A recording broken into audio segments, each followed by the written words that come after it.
ခစ်မိုက်ကားတွေမှာဆိုရင်လေမမြင်ရဘဲနဲ့နောက်ွယ်ကနေအမြဲတမ်းအလုတ်လုတ်ပေးနေတဲ့အရန်အရင်ကြီးတဲ့ဘေးကင်းရေးစနစ်၃ခုရှိပါတယ်အဲ့ဒါတွေကတော့ ABS traction control နဲ့ VSC ပေါ့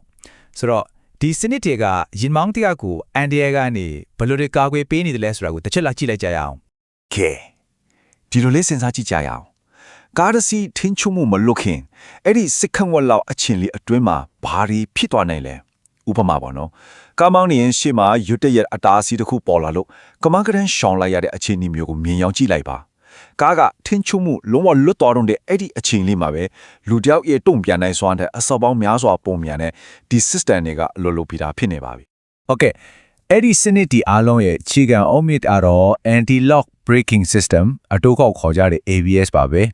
အဲ့ဒီတော့သူက brake ပြင်းပြင်းအုပ်တဲ့အခါမျိုးမှာကားကိုဘယ်လိုထိန်းချုပ်နိုင်အောင်ကူညီပေးသလဲဆိုတာကိုအရင်ဆုံးကြည့်လိုက်ကြအောင်ဆိုတော့ ABS ကဘယ်လိုပြဿနာမျိုးကိုအဓိကဖြေရှင်းပေးတာလဲအဓိကတော့ B လောက်ကြတဲ့အခြေအနေပေါ့ brake ကိုစောင့်နှင်းလိုက်လို့ B လောက်ကျသွားပြီဆိုရင်အဲ့ဒီ B ကလေတော့မှမဟုတ်တော့ပဲမြေကြီးပေါ်မှာတရွတ်တိုက်ကြီးချောထွက်သွားတော့မှာပါအဲ့လိုဖြစ်သွားပြီဆိုရင် steering ကိုဘလောက်ပဲလဲကားကရှေ့ကိုပဲတဲတဲ့ကြီးဆက်သွားနေမှာအမှတင်ထိန်းချုပ်မှုလုံးဝမရှိတော့တာပါပဲ ABS အလိုလိုပုံကတကယ်ကိုမျက်စိတမဲ့အတွင်းမှာဖြစ်သွားတာပါ wheel speed sensor က B2B lock ချတော့မယ်ဆိုတာကိုတီးလိုက်တာနဲ့ brake actuator က LED ရဲ့ brake fear ကိုချက်ချင်းလွတ်ပေးလိုက်တယ် B ကပြန်လာတာနဲ့ brake fear ကိုချက်ချင်းပြန်ပေးလိုက်တယ်ဆိုတော့ဒီလို fan light လွတ်လိုက်အလုပ်ကိုတစ်စက္ကန့်အတွင်းမှာအချိန်ပေါင်းများစွာလုပ်နေတာပါအဓိကတော့ B ကို lock ချခါနေအချိန်လေးမှာအတီးကျထင်းထားပြီးအကောင်းဆုံး brake ဆန်းအားရအောင်လုပ်ပေးတာပေါ့အဲ့တော့ brake ကိုစောင့်နှင်းလိုက်တဲ့အခါချင်းနှင်းခွက်ကနေတုံခါနေတဲ့ဒါမှမဟုတ်တရတနဲ့ခန်းစားချက်မျိုးကြုံပူးကြမှာပါအဲ့ဒါက ABS အလုပ်လုပ်နေတာပါစောစောကပြောခဲ့တယ်လို့ပေါ့နော်စနစ်က brake fee အားကိုအမြန်နှုံးနဲ့အဖွင့်အပိတ်လုပ်နေလို့အဲ့ဒီတုံခါမှုကိုခန်းစားရတာပါအဲ့ဒါကကားတစ်ခုခုဖြစ်နေတာမဟုတ်ဘူးစနစ်ကကောင်းကောင်းအလုပ်လုပ်နေတယ်ဆိုတဲ့သဘောပါပဲဆိုရင်စရာမရှိပါဘူးကဲအခု ABS ကိုအခြေခံထားတဲ့နောက်တစ်ဆင့်ကိုတွားကြရအောင်ဒါကတော့ traction control ပါသူက ABS မှာတုံးတဲ့အစိတ်ပိုင်းတွေပဲထုံထားတာဒါပေမဲ့ပြဿနာကိုတော့ပြောင်းပြန်ဖြေရှင်းပေးတယ်ဒါကရန် UTC ရဲ့တိုးတက်မှုတစ်ခုလို့ပြောလို့ရပါတယ် ABS နဲ့ traction control ကဒင်းကားပြားတစ်ပြားရဲ့ခေါင်းနဲ့ပန်းလို့ပါပဲပြဿနာတစ်ခုကစန့်ကျင်ပဲဖြစ်နေတယ် ABS က brake အုပ်ချိန်မှာ B lock ချတာလုံးဝမလေလို့တာကိုဖြေရှင်းပေးတယ် traction control ကကြတော့အချိန်မြင့်လိုက်တဲ့အခါ B တပီးကတခြားပြီးတဲ့ပိုများပြီးအလကားလေနေတာမျိုးကိုဖြေရှင်းပေးတာပါဒါပေမဲ့ရည်ရွယ်ချက်ကတော့တစ်ခုတည်းပါပဲကားကိုထိန်းချုပ်နိုင်စွာမဆုံးရှုံးတော့အောင်လုပ်ပေးဖို့ပါပဲသူကဘလို့လုပ်ထလဲဆိုတော့ wheel speed sensor တွေကပဲ B တပီးကတခြားပြီးတွေထက်ပိုမြန်ပြီးအလကလဲနေတာကိုသိလိုက်တယ်အဲ့အခါမှာစနစ်က engine computer ကိုဟေးလီဗာနဲ့ short လိုက်ဆိုပြီးအချက်ပေးလိုက်တယ်ဒါနဲ့မှအစင်မပြေသေးဘူးဆိုရင်လိုအပ်ရင်ပါ ABS brake actuator ကိုတုံးပြီးအဲ့ဒီအရှင်လုံးနေတဲ့ B ကို brake အတားလေးအုပ်ပေးလိုက်တယ်အဲ့ဒီတော့ Kitman traction control စနစ်တွေကအများအားဖြင့် software တွေပါပဲ ABS မှာရှိပြီးသား hardware တွေကိုပဲပြန်သုံးပြီး engine computer နဲ့ဆက်သွယ်အလွတ်လုပ်သွားတာပါအခုဒီသုံးခုထဲမှာအဆင့်မြင့်ဆုံးဖြစ်တဲ့ Vehicle Stability Control VSC အကြောင်းကိုဆက်ပြောကြရအောင်သူက B2B ချင်းစီကိုပဲကြည့်တာမဟုတ်တော့ဘူးကားတစ်စီးလုံးရဲ့တည်ငြိမ်မှုကိုထိန်းချောင်းပေးတဲ့အဆုံးစွန်စောင့်ရှောက်ပါပဲ BSC ရဲ့အဓိကတာဝန်ကပါလဲဆိုတော့ရင်မောင်းသွားခြင်းတဲ့လမ်းကြောင်းနဲ့ကားကတကယ်သွားနေတဲ့လမ်းကြောင်းအဲ့နှစ်ခုကွာနေပြီဆိုတာကိုသိရှိပြီးပြန်တဲမှတ်ပြီးတာပါဥပမာကားကရှေ့ပိုင်းချောထွက်သွားတာ understeer ဖြစ်ဖြစ်နောက်ပိုင်းချောထွက်သွားတာ oversteer ဖြစ်ဖြစ်အဲ့လိုအခြေအနေမျိုးတွေကိုထိုင်းပေးဖို့ပါရင်မောင်းတဲ့ထိုင်းချုံမှုလုံးဝမလွတ်သွားခင်မှာတဲ့ကားကိုလမ်းကြောင်းမှာမပြန်ရအောင်သူကဝင်ထိုင်းပေးပါတယ် BSC ကဘာလို့ဒီလောက်ထိတိုးတာလဲဆိုတာတော့သူက ABS ရဲ့ BR ရုပ်ခံကိရိယာတွေအပြင်ပိုအဆင့်မြင့်တဲ့ sensor တွေကိုပါသုံးလို့ပါ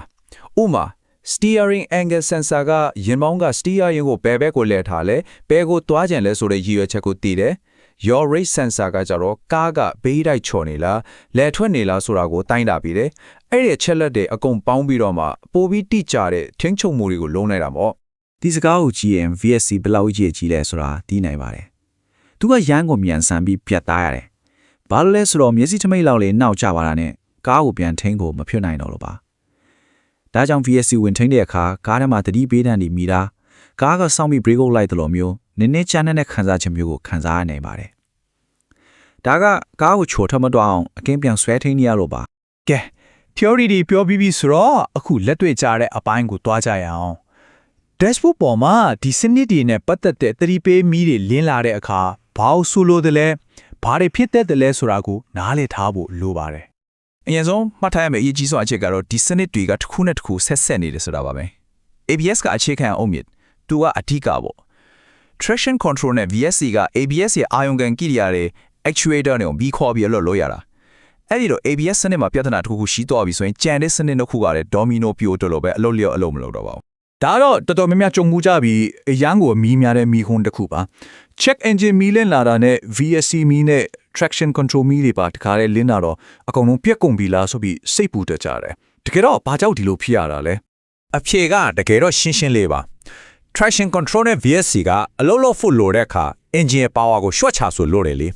အခု check engine မီးလင်းနေပြီဆိုကြတဲ့က engine မှာပြဿနာတစ်ခုခုရှိနေပြီလို့ကားကွန်ပျူတာကသိလိုက်တယ်အဲ့ဒီတော့ engine ကိုစိတ်မချရတဲ့အခြေအနေမှာဒီ baking ရဲ့စနစ်တွေကိုစက်ဖွင့်ထားလို့မဖြစ်တော့ဘူးဒါကြောင့် baking ရဲ့သူတို့ကိုယာယီပိတ်ထားလိုက်တာပါဥပမာဓာတ်ဆီအဖိုးမလုံတာလိုမျိုးရိုးရှင်းတဲ့ပြဿနာကြောင့် check engine မီးလင်းတောင်ဒီမီးတွေပါတွဲလင်းလာတတ်တယ်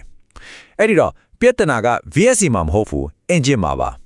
အရင်ဆုံးစစ်ဆေးရမှာက engine ကပေးနေတဲ့ error code ပါတကယ်လို့ engine မှာပြဿနာမရှိဘဲ ABS VSC မီးတွေတက်လင်းနေတယ်ဆိုရင်တော့အဖြစ်များဆုံးပျက်စီးတတ်တဲ့အစိပ်ပိုင်းတွေရှိပါတယ်နံပါတ်1ကတော့ B အမျက်နှာအာယုံကန်ကိရိယာရဲ့ wire ကျူးတွေပါပဲ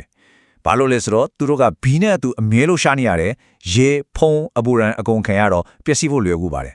ဒုတိယအဖြစ်များတာကတော့ brake actuator နဲ့ steering angle sensor တွေပေါ့ကဲအခုဒီပြောခဲ့တဲ့မြောက်ကိုအချင်းချုံနေနဲ့ပြန်ကြည့်လိုက်အောင် ABS က B lock ကြတာကိုတားတယ် TC က B လကားလဲတာကိုထိန်းတယ် VSC ကတော့ကားရဲ့စီလုံးချော်ထွက်တာကိုကာကွယ်တယ်သူတို့တွေဖြည့်ရှင်းတဲ့ပြဿနာမတူသလိုရံမောင်းတယောက်အနေနဲ့ခန်းစားရမယ်ခန်းစားချက်ကလည်းမတူပါဘူး ABS ကချိန်နှင်းခွတ်တုံတာ TC က engine power ကျတော့တာ VSC ကတော့ကားကိုစောင့်ထိန်ပြီးတတိပေးတမ်းမိတာအဲ့လိုကွဲပြားသွားတာကိုတွေ့နိုင်ပါတယ်ဒီစနစ်တွေအလွယ်တကူမျက်ပြက်စီအောင်ကာကွယ်နိုင်တဲ့ရိုးရှင်းပေမဲ့အရန်အရေးကြီးတဲ့နီးလန်းလေးတွေရှိပါတယ်ပထမတစ်ခုကကားဘီနဲ့ပတ်သက်တဲ့ပြုပြမှုတွေလုပ်ပြီးသွားရင်စင်ဆာဝါယာကြိုးကိုသူ့နေရာနဲ့သူတည်တည်ချာချာပြန်တက်ဆင်ဖို့ပါပဲနေရာမှာနေရင်ကြိုးပြက်တာပွန်းစားတာဖြစ်နိုင်လို့ပါဒုတိယတစ်ခုကတော့ brace ကိုပုံမှန်စစ်ဆေးဖို့ပါ brace ညက်ပတ်လာရင် actuator ထဲအညက်ကြီးတွေဝင်ပြီးပျက်စီးတတ်ပါတယ်အဲ့ဒီ actuator ကဈေးအရန်ကြီးတာမို့လို့ brace ကိုအချင်းကြီးပြီးလဲလှယ်ပေးခြင်းအပြင်ကာကွယ်နိုင်ပါတယ်အဆုံးသတ်အနေနဲ့ပြန်ကြည့်လိုက်ရင်ဒီ system တွေအားလုံးဟာရေမောင်းတယောက်ရဲ့ခဏတာထိန်းချုပ်မှုလွယ်ချော်မှုကိုဝင်ရောက်ပြုပြင်ပေးတဲ့တုံ့ပြန်တဲ့ reactive system တွေဖြစ်ပါတယ်ပြဿနာဖြစ်လာမှဝင်ထိန်းပေးတာပေါ့တောက်ဆော်ရဲ့စဉ်းစားစရာကဒီလိုတုံ့ပြန်မှုအဆင့်ကနေကြော်လုံးပြီးအန်ဒီယမဖြစ်ခင်ကတည်းကကြိုတင်ကောက်ွယ်ပေးနိုင်မဲ့ကြိုတင်သားစီးတဲ့ proactive system တွေ modern baking ရဲ့နောက်ထပ်ခြေလှမ်းကဘာဖြစ်လာနိုင်မလဲဆိုတာကတော့တကယ်ကိုစိတ်ဝင်စားစရာကောင်းတဲ့မေကုန်းတစ်ခုပါပဲ